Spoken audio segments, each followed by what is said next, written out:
If you want your items to sell faster on Amazon, this video is for you. I'm gonna go ahead and break down 3 of the primary reasons why your items probably aren't selling quite as fast as you'd hoped on Amazon. But if you're brand new to the channel, my name's Warner Fields from Fields of Profit. I'm a full-time 7-figure Amazon seller, and I get a ton of questions from beginners all the time wondering why they're not growing quite as fast as they'd hoped on Amazon, or why their items they already bought aren't selling. So I'm gonna go ahead and address a lot of those common issues and fears that I see. Before we jump into the content, if you guys want even more free resources to learn how to sell on Amazon, link directly beneath me is gonna be our completely free Amazon seller Discord community. There's over 35,000 people in there sharing a ton of free information. Would love to see you in there, but let's go ahead and jump into the video.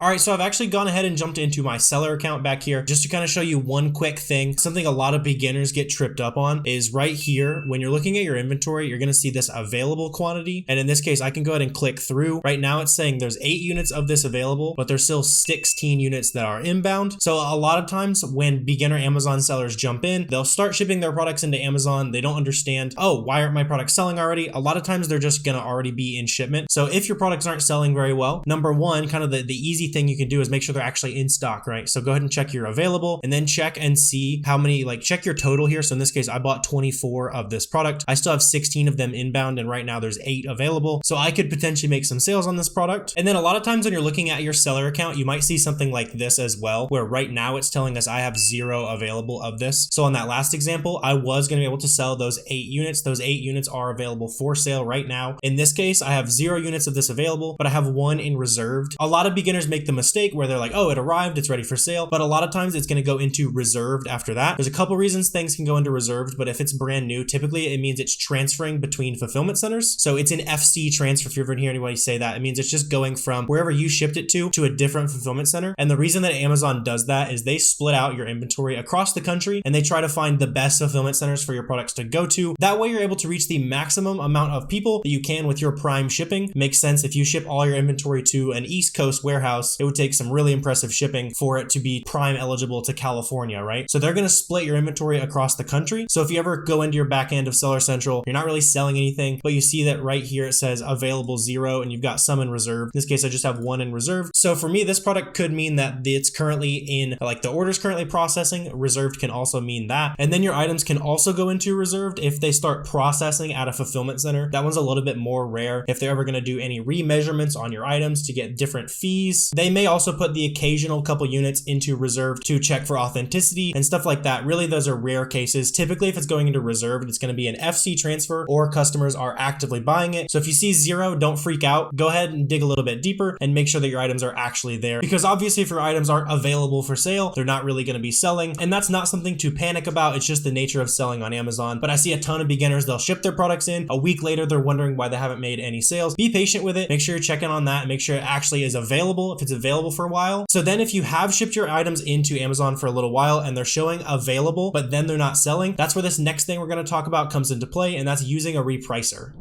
So to show you how a repricer works, I've gone ahead and jumped into the back end of my software here called BeCool. It's a repricing software. It starts at like 25 bucks a month. Really, I'd say you should have this software if you're selling $1,000 to $2,000 a month, because it's going to automatically change your prices for you, right? So before we have gone ahead and made sure our products are actually available for sale, right? But as you first start selling on Amazon, pretty much everyone you're competing against is going to have algorithmic repricers. So if your price is set at, let's say 20 bucks, their repricer might be set to undercut you. And then since you don't have a repricer, your price isn't going to follow them. And then that would mean you wouldn't be making any sales. Obviously, if people are just drastically undercutting you, you wouldn't want to follow them down anyway. Just kind of give you an example of how repricers work. Really, it's going to do a lot of the price monitoring for you. So just to show you what I mean, this example right here, let's look at this video game. So right here, I've gone ahead and said that my minimum price on this item should be $25. I don't want the price of this item to go below 25 bucks. Anywhere in there is fine for me. And I don't want the price to go above $100, right? So once I've gone ahead and set my minimum and maximum price on BeCool here, it's going to every 15 minutes, it's going to go ahead and change the prices for me, make sure nothing's going weird, make sure I'm still making sales on this item. And it's going to do that according to a custom repricing rule. So in this case, it's just a rule called maximize profit. Really, I would go ahead and recommend to go ahead and set up a very simple rule like this one. And if you want a full guide on setting up every single step of this repricing rule, I have a video on that on my channel as well, but just kind of show you what it does. So this repricing rule I've gone ahead and thrown on here is anytime I don't have the buy box, which means anytime my store is not the store where it says add to cart. I want to be there, right? Or at least want to share the buy box with other sellers who are at the same price. So a mistake that a lot of beginners make when they're setting up their repricers is they feel the need to come in here and type in -1 penny, where they want to be 1 cent cheaper than their competitors at all times. That's a huge mistake. And the reason for that is sales on Amazon rotate through the buy box, as we mentioned, but sales can still come to your store even if you're $1 or $2 more expensive than the other buy box sellers. Usually it's going to be within a couple percentage points of that buy box price. So on our example, if this item's selling for 20 bucks, you can make sales at $20.20. So you really don't want to be undercutting people, because you're still going to be seeing sales on your listing, even if you're slightly more expensive or the same price as other sellers. So your very first basic rule you should set up is something like this. If you don't have the buy box, go ahead and match your competitor's price. In this case, the competitor is whoever has the buy box. So I'm going to go ahead and do -0 pennies. So I'm going to go ahead and match their exact price. The way that Amazon's algorithm works is that usually those sales are going to start rotating amongst me, whoever else is in the buy box price there. And obviously I want to be sitting in the buy box. So let's say they're in the buy box, they go ahead and raise their price by $1. Be Cool is also going to raise our price by $1, and now everybody's $1 more profitable, and vice versa. On this video game here, let's say someone was at 35 bucks, then they cut their price to $34. Since I said I'm okay with selling this item for 25 bucks, it would go ahead and follow them to $34, and then I would still be able to be eligible to make that sale. So as you're looking through these listings when you're repricing, you're going to want to make sure that you're setting your minimums and maximums according to really a kind of a realistic expectation of where the item would sell. So in this case, we can see a super flat buy box price line. I sold this item way back in the day, but if I was sourcing this item today, it's pretty clear to see that I wouldn't be able to sell this item for 25 bucks. That was where my minimum was back in the day. Looks like I ended up selling it for about 35 bucks almost 2 years ago, something like that. It's kind of crazy to think about, but looks like this price is very, very consistent. So when I'm looking at this particular product right here, I would probably go ahead and set my minimum buy box price somewhere around $18.90, $18.95. Really, the prices should not really be dipping below that, at least according to the past history of this item. So I don't really want to follow anyone down if they're going to leave the pattern. I'm going to go ahead and let them sell out, let the price come back up to my $18.90 price point, and then we should be good to go from there. So having a repricing tool like Be Cool is going to be a really powerful asset for your business. So definitely make sure you have one if you're already generating a little bit of revenue for your business, $1,000 to $2,000 a month. And if you want to check out an extended free trial, help out the channel a little bit, there's a link down below for you guys to go ahead and activate a free trial of Be Cool. But really, if you don't have a repricer and you're not happy with your sales and you've got maybe 100, 200 units in inventory, it's probably time to have that repricer start monitoring your prices for you overnight and really just start leveraging software to grow your business even faster.